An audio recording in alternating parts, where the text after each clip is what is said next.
Perjanjian baru itu firman Tuhan. Tidak ada, Pak. Yesus tidak mengenal kitab Anda kok. Bagaimana mungkin sebuah kitab menceritakan tentang tokoh, di mana tokoh ini justru tidak memberikan validasi kepada buku tersebut. Sementara yang menerima firman itu Yesus.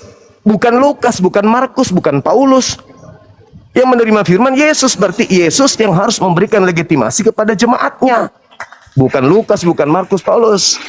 Jadi catatan-catatan yang Anda katakan firman Tuhan itu tidak ada validasi dari sang penerima firman, yaitu Yesus.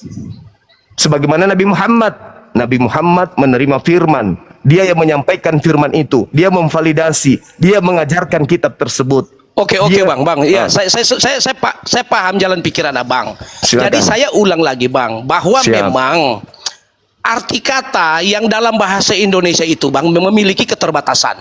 Ya, itu yang saya juga sudah melewati semua itu, dia punya studinya itu, Bang. Memang itu kita kesulitannya dari sisi itu. Maka Lembaga Alkitab Indonesia memang mereka juga mengalami kesulitan ketika mau membedakan kata Allah dan teosnya itu sendiri. Tapi, Bang, itu sifat Allah.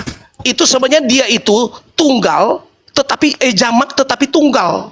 Itu maksudnya. Theos itu mengarah kepada Allah yang jamak, Allah yang tunggal. Ya. Jadi itu theos. Allah yang tunggal itu. Dia tuh kan, theos itu, Bang, Tuhan huruf besar semua. Ya, bukan Tuhan cuma T besar, lalu U-nya kecil dan seterusnya. Tetapi Tuhan yang dimaksud di situ Tuhan yang huruf besar. Dia itu mengarah kepada Elohim itu sendiri. Begitu. Itu jadi, pemahaman saudara. Makanya itu saya bilang, Bang, Abang memiliki pemahaman yang berbeda dengan kami. Tapi kaidahnya kan keliru, Pak. Itu merusak tatanan EYD yang ada di Indonesia. Theos ketika diterjemahkan itu dewa.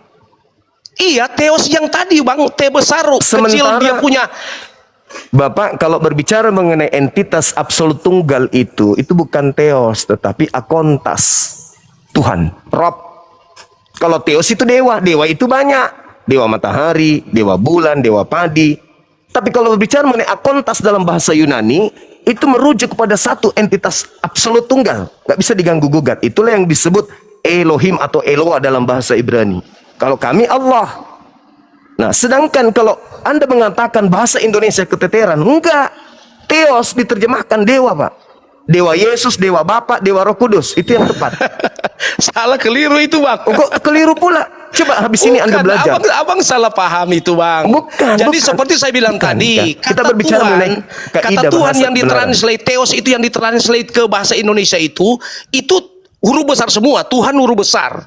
Nah, Tuhan yang huruf besar yaitu, Bang, itu merujuk kepada Elohim itu, Bang. Kepada Allah yang satu itu. Yunani dan juga Ibrani, saudara, tidak mengenal huruf kecil, huruf besar. Itu cuma akal-akalan lembaga Bible Indonesia. Ibrani mana yang mengenal huruf besar, huruf kecil? Iya, memang kalau kita belajar dari studi gramatikalnya seperti itu kalau dalam strata Ibrani. Tetapi kalau dalam strata Indonesia itu harus dibedakan, Bang. Contoh, tidak ada tanda titik, tetapi di Indonesia itu dia mesti ada tanda berhenti atau tanda koma, tanda istirahat. Itulah yang saya katakan. Sebentar. Itulah yang saya katakan, saudara. Bisakah firman Tuhan dikoreksi, direvisi? Anda mengatakan tidak bisa. Tapi penambahan huruf besar, huruf kecil, titik, koma, dan seterusnya, itu disifati oleh terjemahan. Itu mempermudah, Bang. Mempermudah orang memahami. Artinya terjemahan itu bukan firman Tuhan. Sepakat enggak di sini? Ya, kalau terjemahan tetap firman Tuhan, Bang. Tetapi yang menerjemahkan kan orang. Berarti lembaga. Kalau terjemahan itu firman Tuhan, berarti Tuhan masih punya kekurangan sehingga dia perlu Tuhan yang lain untuk begitu, kemudian Bang, menjabarkan firman-Nya dengan firman-firman yang berpola berbeda.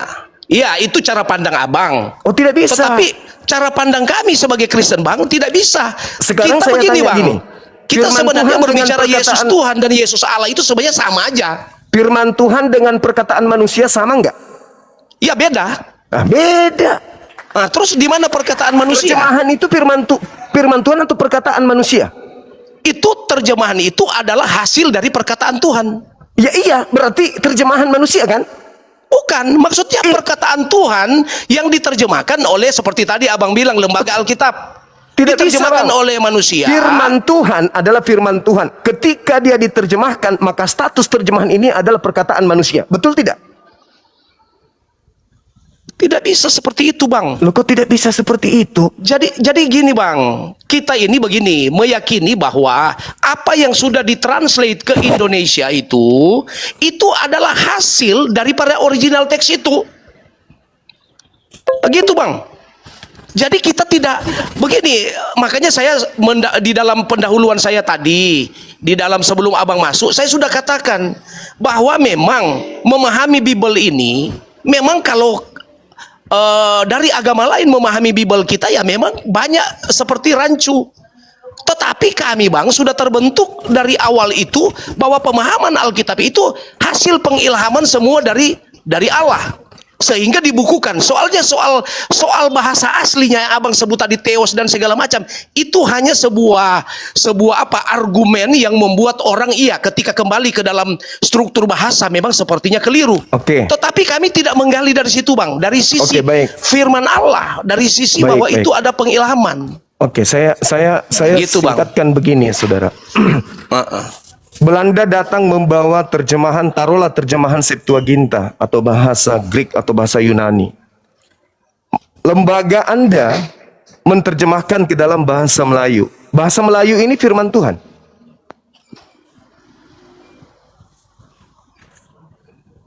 Bagaimana, Bang? Datang Bible itu ke Indonesia dalam bahasa Yunani, diterjemahkan ke dalam bahasa Melayu. Bahasa Melayu ini firman Tuhan. Firman Tuhan. Oke. Bahasa Melayu ini bisa dikoreksi. Bahasa Melayu, koreksi boleh. Berarti Anda mengoreksi firman Tuhan. Jadi, Bang, itu bahasa Melayu ketika masuk di Indonesia, Bang, itu di rumpun-rumpun bahasa Indonesia itu udah banyak, Bang. Mulai dari Van Ophuijsen. Tadi katanya firman Tuhan tidak boleh dikoreksi. Tunggu, Bang. Karena dengan berubahnya rumpun-rumpun bahasa ini, Bang, maka kalimat-kalimat itu ada yang tidak relevan lagi untuk dipakai. Berarti Anda mengoreksi firman Tuhan. Bukan mengoreksi firman Tuhan, memperbaiki, menyempurnakan. Menyempurnakan firman Tuhan. Contoh, Bang, begini, Bang. Contoh kata-kata ganja, Bang. Kata ganja di dalam terjemahan lama itu ganja. Tetapi ketika dibawa dalam terjemahan baru, itu orang salah memahami, seakan-akan ganja itu adalah tumbuhan yang membuat jadi opium dan seterusnya. Berarti salah, firman Tuhannya salah. Untuk menghindari supaya orang tidak salah paham dengan kata ganja, maka dikoreksilah firman Tuhannya. Maka diganti dengan kata diganti. Iya. Berarti Anda mengganti firman Tuhan, tapi tidak merubah makna. Kan kalimat. Tapi Anda memperbaiki firman Tuhan. Berarti Anda lebih Tuhan daripada Tuhan. Dari satu kalimat, Bang. Kata itu terdiri dari satu kalimat. Jadi ketika kata itu diganti, Bang, satu kalimat itu tidak berubah Iya, saya ngerti artinya ada upaya memperbaiki firman Tuhan. Ya, jelas pasti. Berarti Anda mengoreksi Tuhan. Bukan. Loh, kok bukan pula? Bang, saya sudah katakan, tunggu Bang, coba Abang paham saya punya pernyataan ya. Jadi maksudnya begini, kata boleh diganti, Bang, tetapi makna daripada kalimat itu tidak boleh berubah. Iya, bukan maknanya. Ini kita berbicara mengenai firman Tuhan. Firman Tuhan itu kata per kata, huruf per huruf itu dari Tuhan.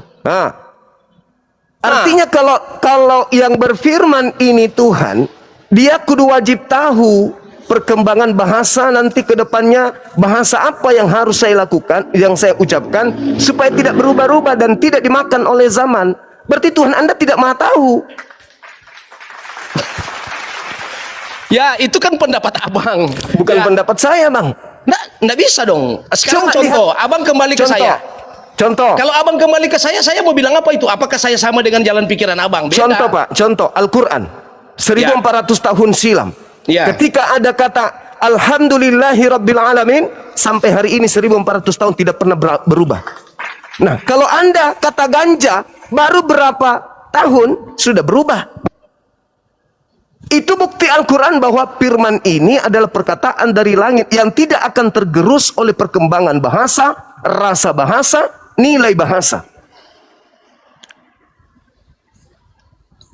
Sedangkan kalau Anda mengatakan terjemahan firman Tuhan itu adalah firman Tuhan juga, berarti Anda sedang mengatakan yang menerjemahkan kitab saudara adalah Tuhan. Dan Tuhan yang punya keterbatasan. Buktinya perlu penyempurnaan, perlu koreksi dan direvisi.